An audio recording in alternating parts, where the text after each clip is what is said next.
Addictions. That is today's topic. Welcome to Reminders. My name is Aiden. Today I'm going to cover addictions for a little bit. And before I do that, I want to plug Reverend Sean Walker. Me and him have been friends for over a year. He lives in the UK. We had a couple of really good, open minded conversations. And his journey in life is very in line with my own. He helps people and is involved in working in dangerous areas to help people that need the help. If you would like to talk to him, his name on Facebook would be Rev Sean, one word, REVSHAUN space Walker. Rev Sean Walker. Me and him have been friends for a while, like I said, and we're trying to help each other, one up by plugging each other. He is going to write books. He is writing books, I should say, poetry, and I'm looking forward to reading that for myself. I haven't read much poetry in my life, but that is one thing that I do enjoy. So addictions. I'm going to start off by saying I have some addictions of my own, but they are not as destructive as we tend to think of an addiction. If you saw the thumbnail for this video, you saw a can of Coke and a pack of cigarettes. Those are two of my quote unquote addictions. I drink Coca Cola way more than you should, like 6 cans a day easily, very little other fluids, like maybe a bottle of water here and there. Like Coke is the main thing that I drink. As far as cigarettes, well, I smoke a pack a day. And then the other addiction that I'm suffering is chocolate. If you haven't caught it in previous videos, I was born in Belgium, and Belgium is a huge chocolate country. So is that where I got the gene from? I must consume chocolate to feel good. I don't know, but Coke, cigarettes, and chocolate have been in my life for the last since I was 18, so a good 20 years. But like I said, I don't see them as aggressive addictions that are, life altering in a destructive way, with an exception to the cigarettes. Yes, if I smoke around non smokers, I am essentially polluting the air that they're breathing too. I don't smoke in my house very often. If I do, it's because it's freezing outside and the wind is blowing, it's raining, something. But I try hard not to smoke in my house. The only place I tend to smoke are outside or when I'm driving a vehicle with the windows down. So yes, I'm aware smoke it is not good, but I enjoy the cigarette here and there. So I'm trying to do it in a way that is out of the way from other people that are staying away from cigarettes altogether, and I commend them for that. It's if you have never smoked, do not bother picking it up because it's one of these nasty things. There is plenty of things in there that make you addicted, like nicotine to name one. I don't recommend starting smoking now. And believe me, the price of cigarettes is going through the roof. I don't know if their intent is, let's make it so expensive that the addicted people can afford it. I don't think that's how it works, people. Raising the price is only going to make these people go broke and end up in the gutter. But anyway. So why do we become addicted to things in the first place? That can be for several reasons. I think one of them could be a shortcoming, like we feel we have a shortcoming and a void inside, and we are trying to fill that void with something that's easily available to us. As I plugged Reverend Sean Walker in the beginning of this video, he actually gave me a couple of topics to cover in the addiction video. So I have some of my own, so I'm going to mash them together. One of those addictions is money. When I was young, my parents were always pushing it, and this is actually the European mindset. We're always pushing me, save money, save money, save money.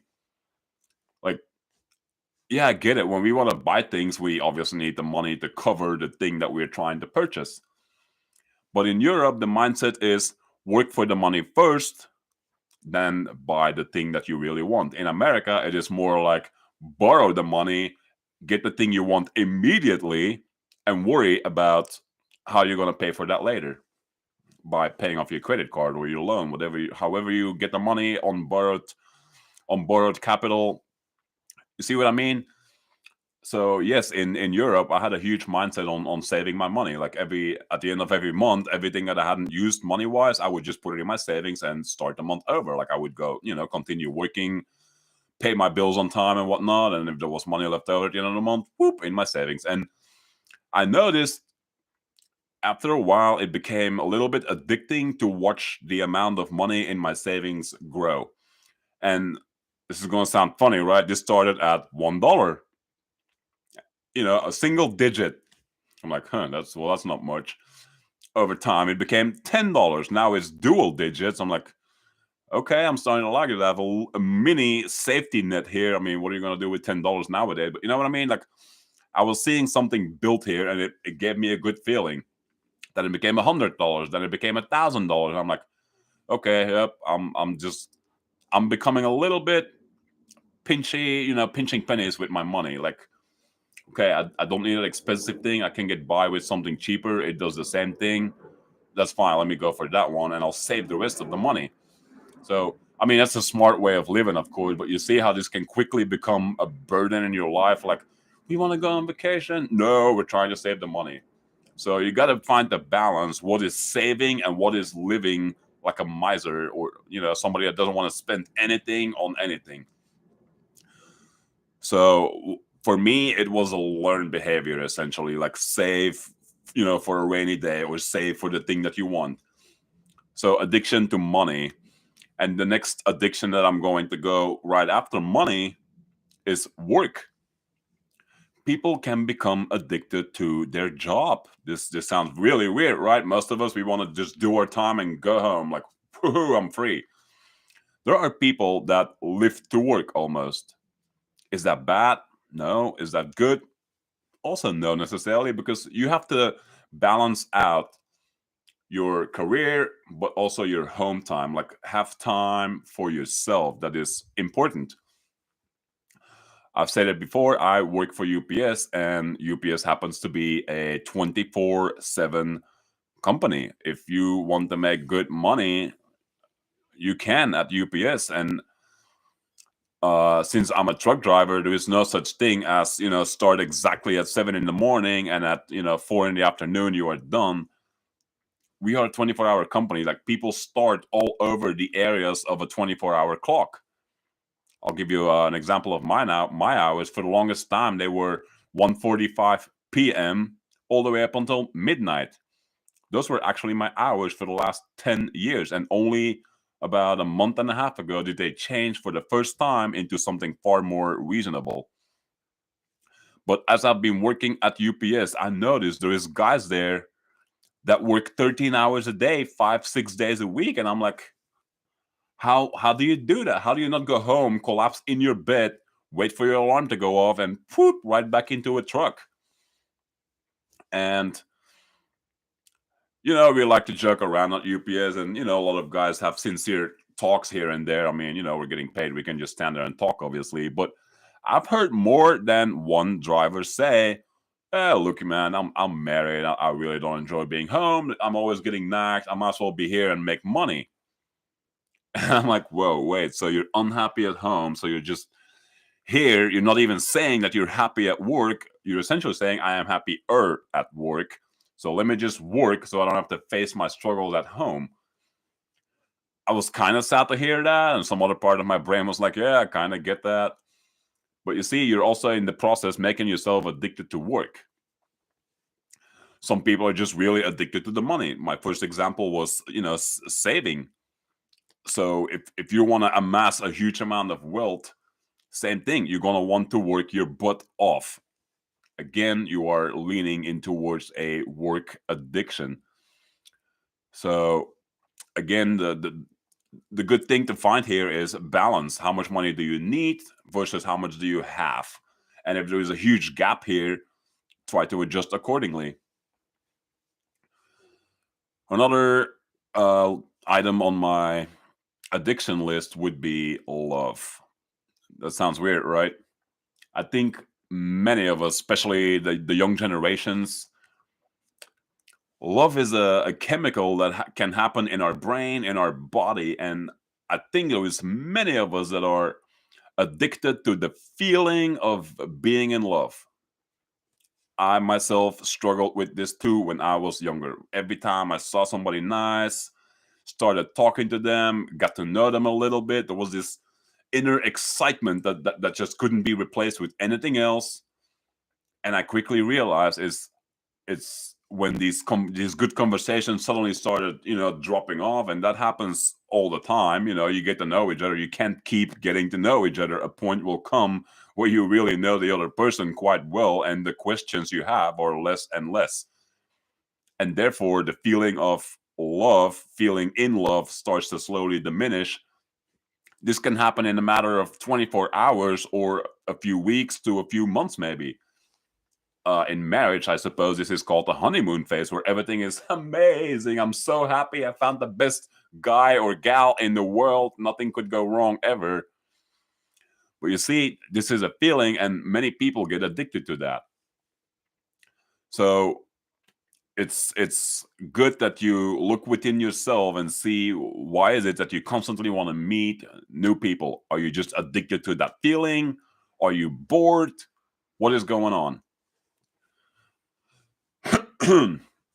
Excuse me. So as far as for solutions for that, again, this is, you have to reflect upon yourself. Why are you doing this? Is this necessary? Like, can you not be happy with what you have? Like, does there something always have to be stimulating you, essentially? That's actually what, yeah, now that I say that, stimulating, most of addictions are just that. You are seeking constant stimulation, or you are seeking the drowning out of stimulations. Like, you don't want to feel bad anymore. Let me smoke pot all day every day. You are dulling out your senses, essentially. I'm not saying smoking pot is bad either. Like, everything that we label as an addiction, I could honestly say, if you can enjoy it in, reasonable quantities, here and there, like once a week, maybe once a month even, there is no such thing as an addiction. It is when we start to abuse it. That's a word that usually comes with addiction and abuse, that these two always seem to come together. I'm trying to be careful by throwing these two words always in one sentence, because, like I said, Coca-Cola is an addiction for me. Am I abusing it? I know it's not good. Like, that amount of sugar is not good. How do you keep the weight off if you keep drinking like that, right? And it comes with lots of other health issues later on in life. My point is, we can just look at ourselves and reason, like, is this too much, or am I doing okay with this? So yes, I covered money, work, and love to a point. Another one, and this is one from my personal, I put that on my list, I should say, not Reverend Sean Walker, is a subspace that has to do with the BDSM lifestyle. I am not involved in a BDSM community. I am not part of a group or a coven, whatever you want to call that. I have my own interests in this lifestyle, and I don't extend myself beyond those. Just like others are into what they like, that's fine with me. I'm not here to argue what is a good form of BDSM, what is a bad form of BDSM. But there is something in the BDSM world that is, I would say, a little bit dangerous if you are not well informed that this is a thing. It's called subspace. When you do a scene with a person, that's what it's called. You both agree ahead of time what is going to happen, how much of it, what are the safe words to stop the scene if somebody becomes uncomfortable.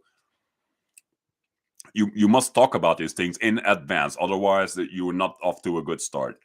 But once you do, you're creating a scene that is pre-agreed, and where both people, or more than two, are comfortable to let the control go and for the other one to pick the control up. Subspace is essentially a state of mind where you become free from all thoughts, from all insecurities, just, anything that keeps your mind buzzing all day long. It's very similar to meditation, to be honest. But when you can free yourself from the world that you have so much struggles in, so much shortcomings, so many burdens, tasks, everyone's counting on you, if suddenly all of that falls away, you find yourself in what is known as subspace. You are in a space where you are completely at peace.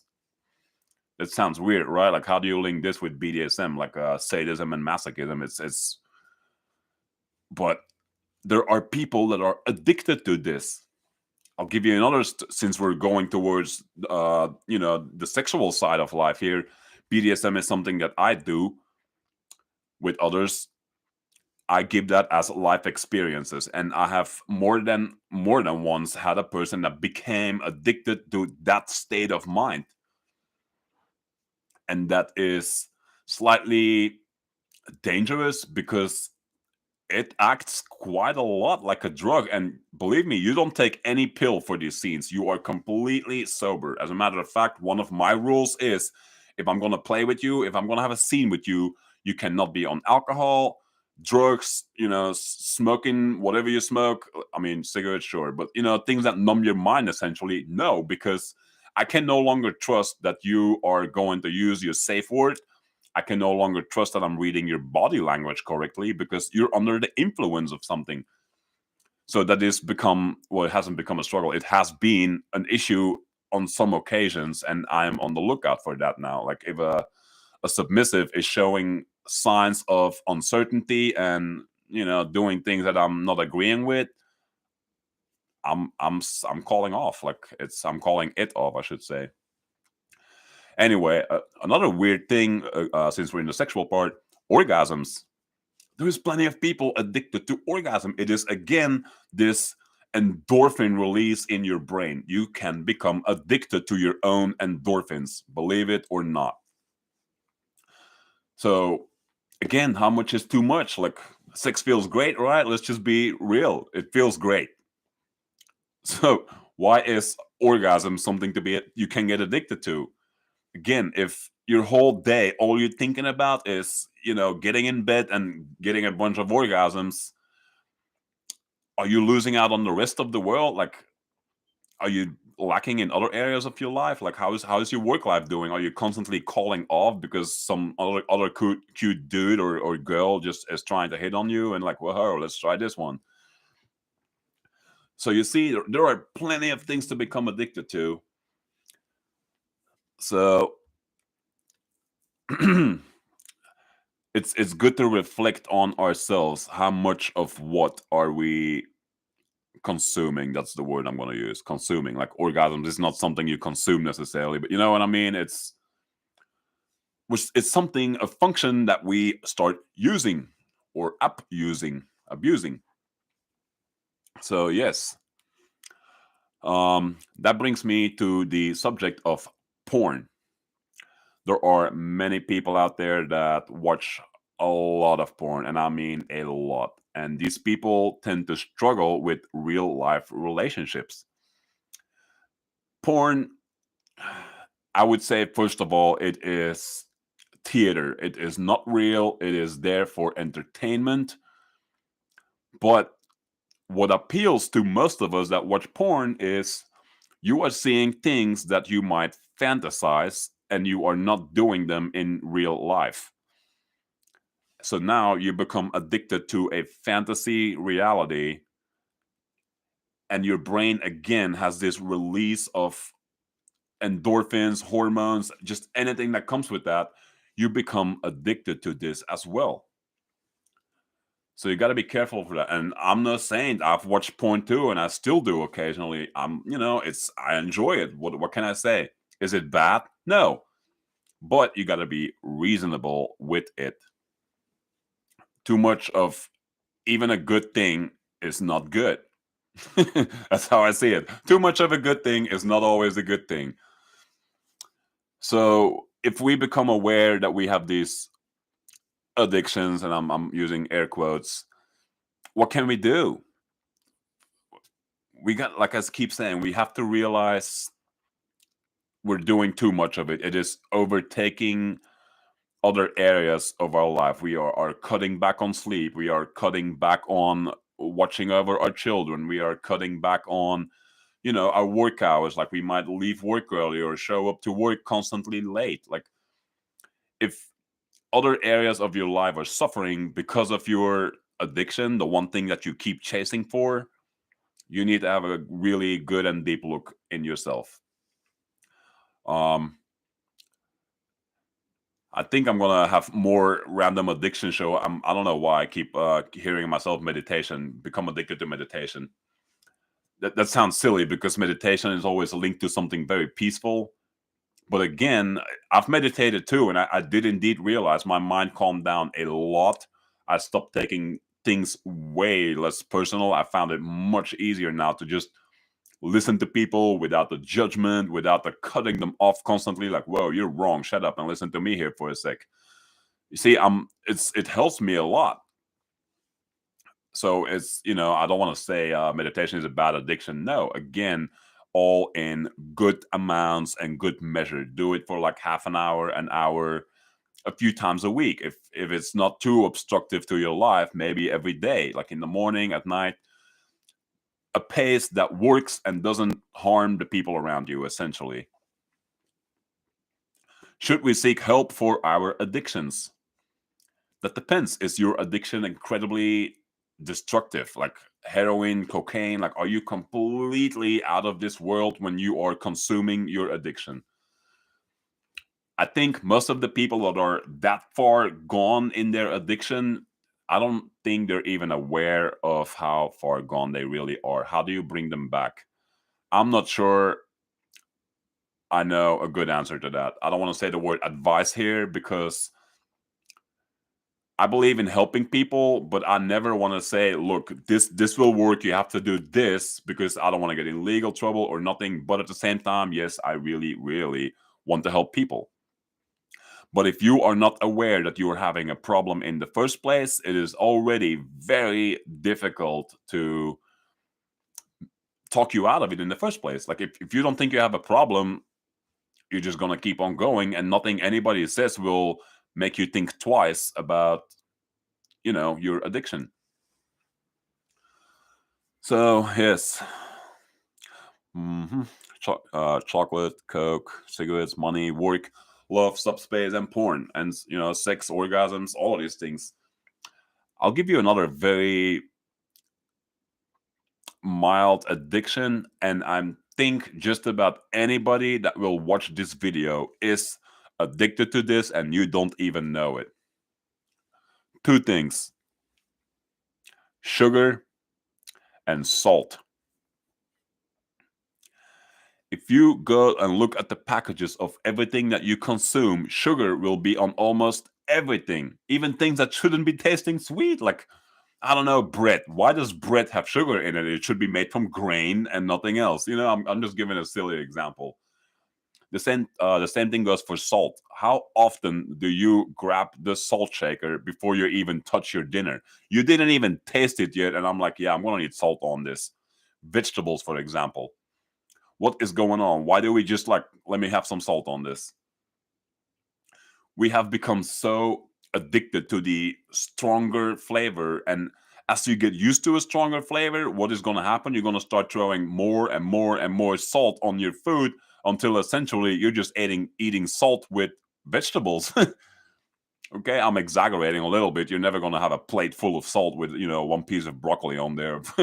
I'm just saying it became obvious to even myself. I've become dull to the sense of just plain vegetable. And I think that is kind of what most addictions turn out to be. You become dull to something, so you have to do a little bit more each time to make up for that dullness, to make sure there is still that high you're looking for. I'm not just talking about drugs here. I'm talking about food, Coca-Cola, cigarettes, whatever. You keep increasing your limits essentially to make sure you still get that kick out of it that you're looking for. So what can we do? Talk to people. And I'm not necessarily throwing you right away into the direction of a therapist. or anyone that gets paid for these things, I would start with just friends, not even friends that have the same addiction as you. Try to find people that are trying to live a healthy lifestyle. I mean, if someone's smoking pot and you're going to talk to someone else that smokes pot all the time, you're just going to egg each other on to, hey, let's smoke together. You see, if you feel you're smoking too much and you want to get out of it, it's better to talk to someone that's not really into these things. Like me, I have never really, okay, I tried pot twice in my whole life. I'm 38. Meanwhile, I have friends that come and sit on my back porch to have a really good long talk, and they will be lighting up a joint. It doesn't bother me. Even if the smell is in the air, it doesn't really like, oh God, what are you doing? Like, no. But I find these people tend to talk in a way of like, yeah, I should be doing less of this because I'm craving this all the time. Like, it's hard for me to not do this while I'm sitting there without anything in my hands. Well, a cigarette maybe, but you know what I mean? Like, I am not smoking pot, so I'm not gonna go like, let's roll another one, let's make another one, let's smoke together. Like, you see, I am not gonna make him or her crave it even more by just talking about it or being there. So that would be my first line of suggestion. Speak to someone that does not have the urge or the issue that you have. Maybe the next step could be someone that has recovered from the addiction because he knows the struggles you are about to face for yourself. Whether it is porn, sex, drugs, whatever your addiction, it is probably not a bad idea to speak to someone that knows what you're about to go through because he is, from personal experience, informed about how hard it is to come out of your addiction. And I'll tell you something from my personal experience. Like I said, Coca Cola, chocolate, and cigarettes are my three quote unquote addictions. I have noticed that when I tell myself I am going to slow down, I'm not even saying slow down with the intention of quitting in like say the next 3 months. I'll smoke one less cigarette every day, and in 3 months I should be completely done smoking. Every time I have that thought, I'm smoking too much, it's starting to cost too much, I'm 38, like I can still recover good health, like get rid of my smoker lungs, all of that. I'm well aware of all these things. But the second I think I'm gonna slow down, guess what I'm doing? The exact opposite. Unconsciously, I start smoking more. So what am I doing instead? Honestly, nothing really. I accept that I am still smoking. I accept that it is unhealthy, and I accept that I will slow down, all in good time. So you see, I'm not saying smoking is good. Go ahead, smoke as much as you want.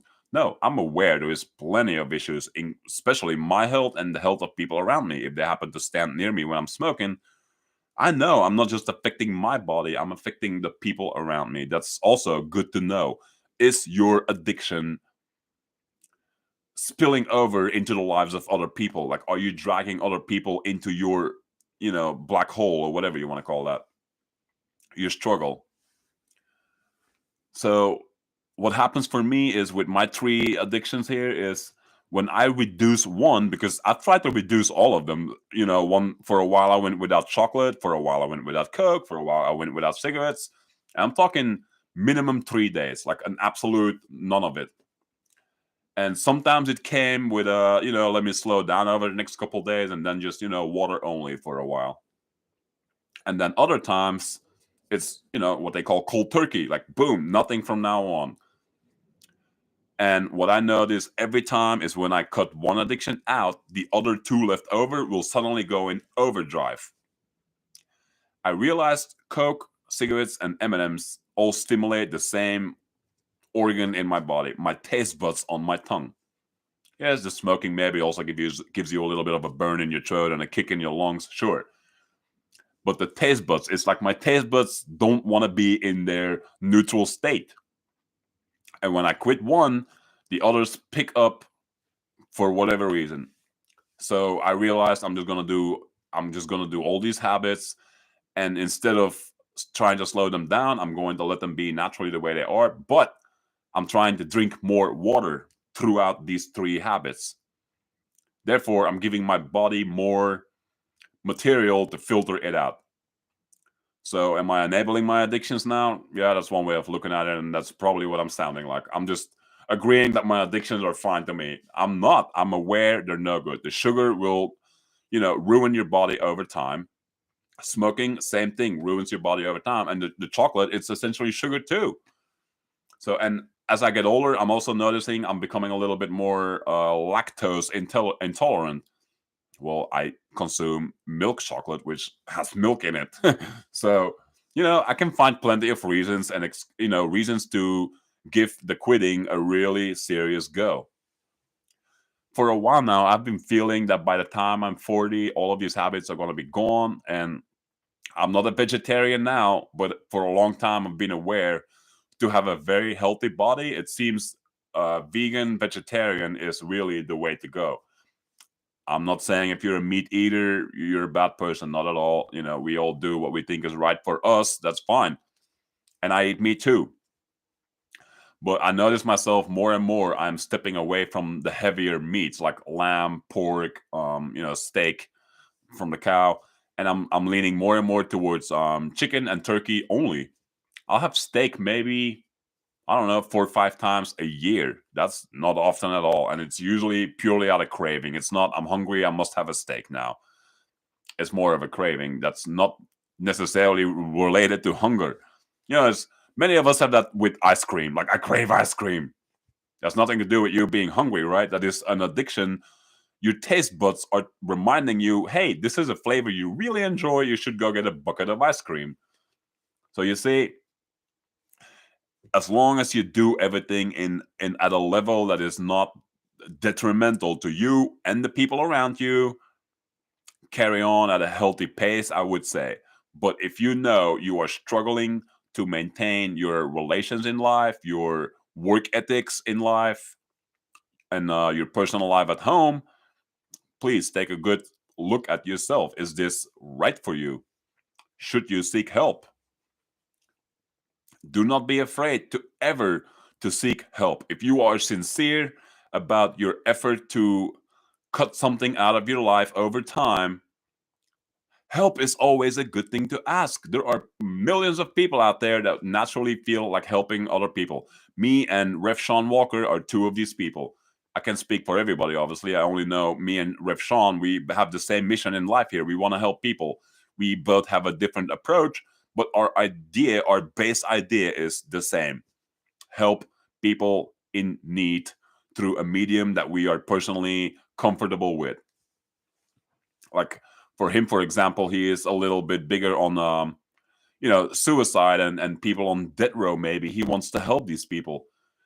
Me too, but I think my main focus is more on the mental aspects of life, because I think many of us are unhappy because of the way we think and the way we have built a perspective upon the world. If you can have a really good and deep look why you are always unhappy, why you're always struggling, if you're willing to go and look inside, I really believe that this is a learned behavior. So you see, me and him, we're both trying to help people, and this is my medium. It's YouTube. It is talking by using examples that are relevant in the world, and not just the world, in most people's life. I'm trying not to pick topics that are only gonna, fall into the category of less than 1% of the population. I mean, 1% is a huge number. There's still millions of people. Okay, bad example, I guess, but you see what I mean. I'm trying to have as big of a reach on as many people as I can, and I'm not saying all of you are struggling. Listen to me. Well, no, I'm trying to just.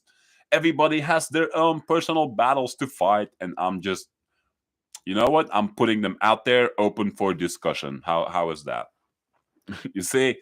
So I'm not saying I'm better than you. I'm not saying I'm worse than you.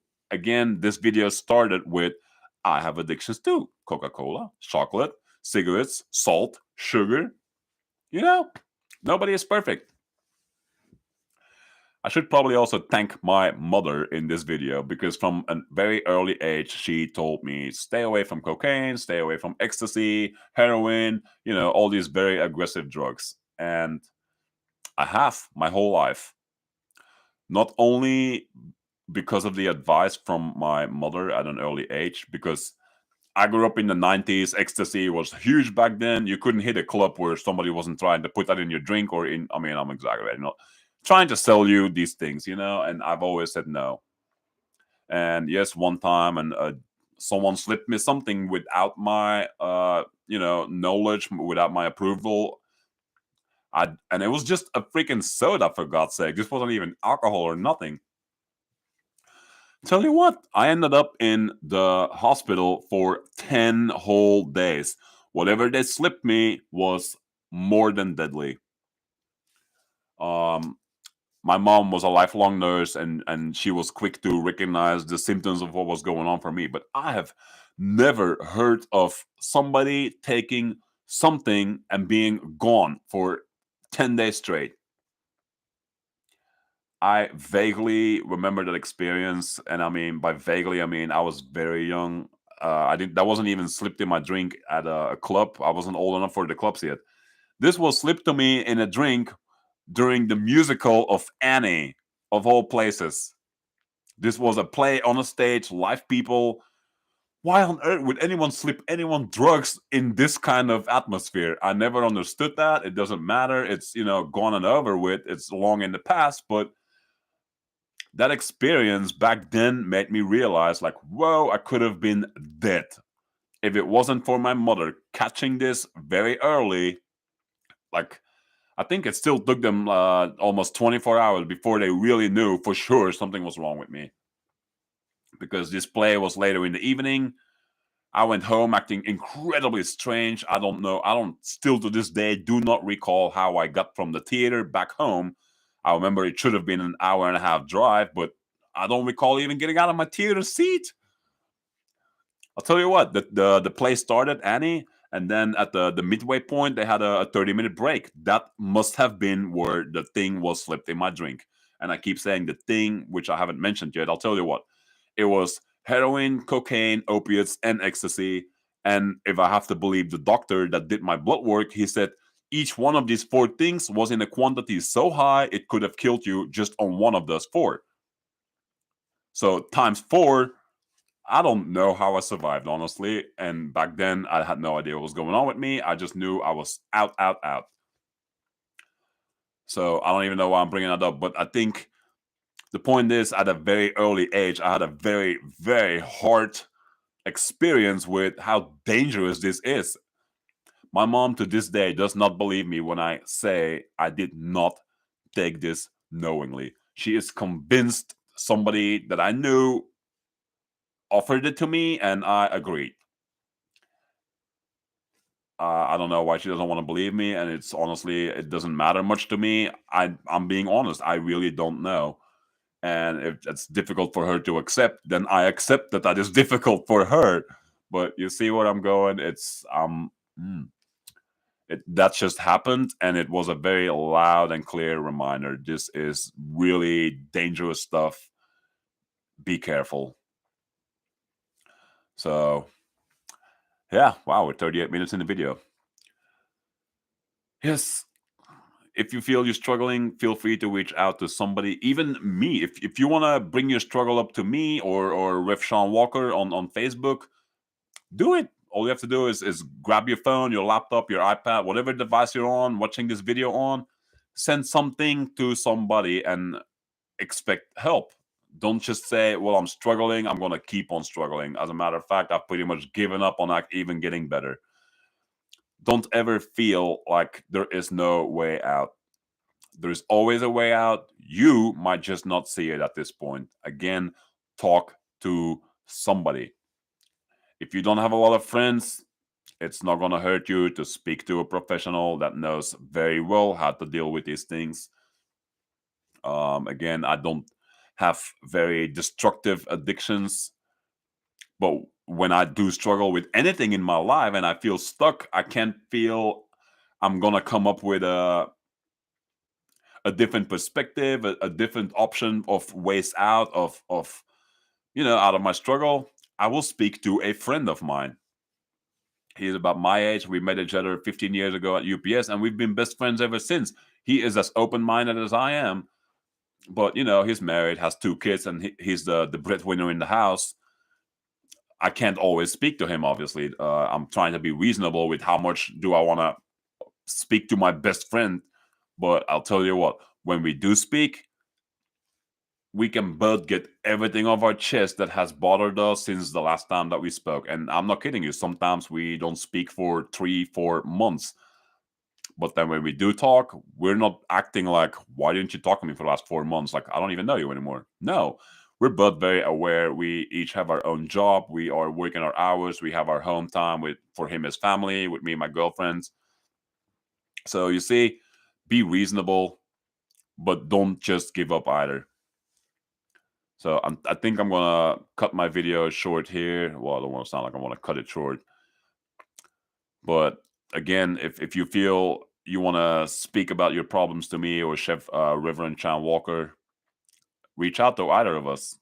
If you're not comfortable with that, reach out to somebody, one of your friends, maybe even a coworker. Like, be careful. That's your professional environment. You don't want to, get in legal trouble at work. But speak to people that you are comfortable with, and they're confident with the things you speak about. Because it's one thing to throw your trouble out there in the world. You got to be a little bit thoughtful too about who you speak to, about what. Because there is always a chance things might backfire on you. But I don't want to leave you on that note. I truly believe people want to help other people. I'm one of them. Reverend Sean Walker is one of them. Please subscribe to my videos. My name is Aiden. My mission is to help people get out of the struggles that we associate with life in general. So I hope to see you all in the next video, and I hope you enjoy the rest of your day. Until the next video.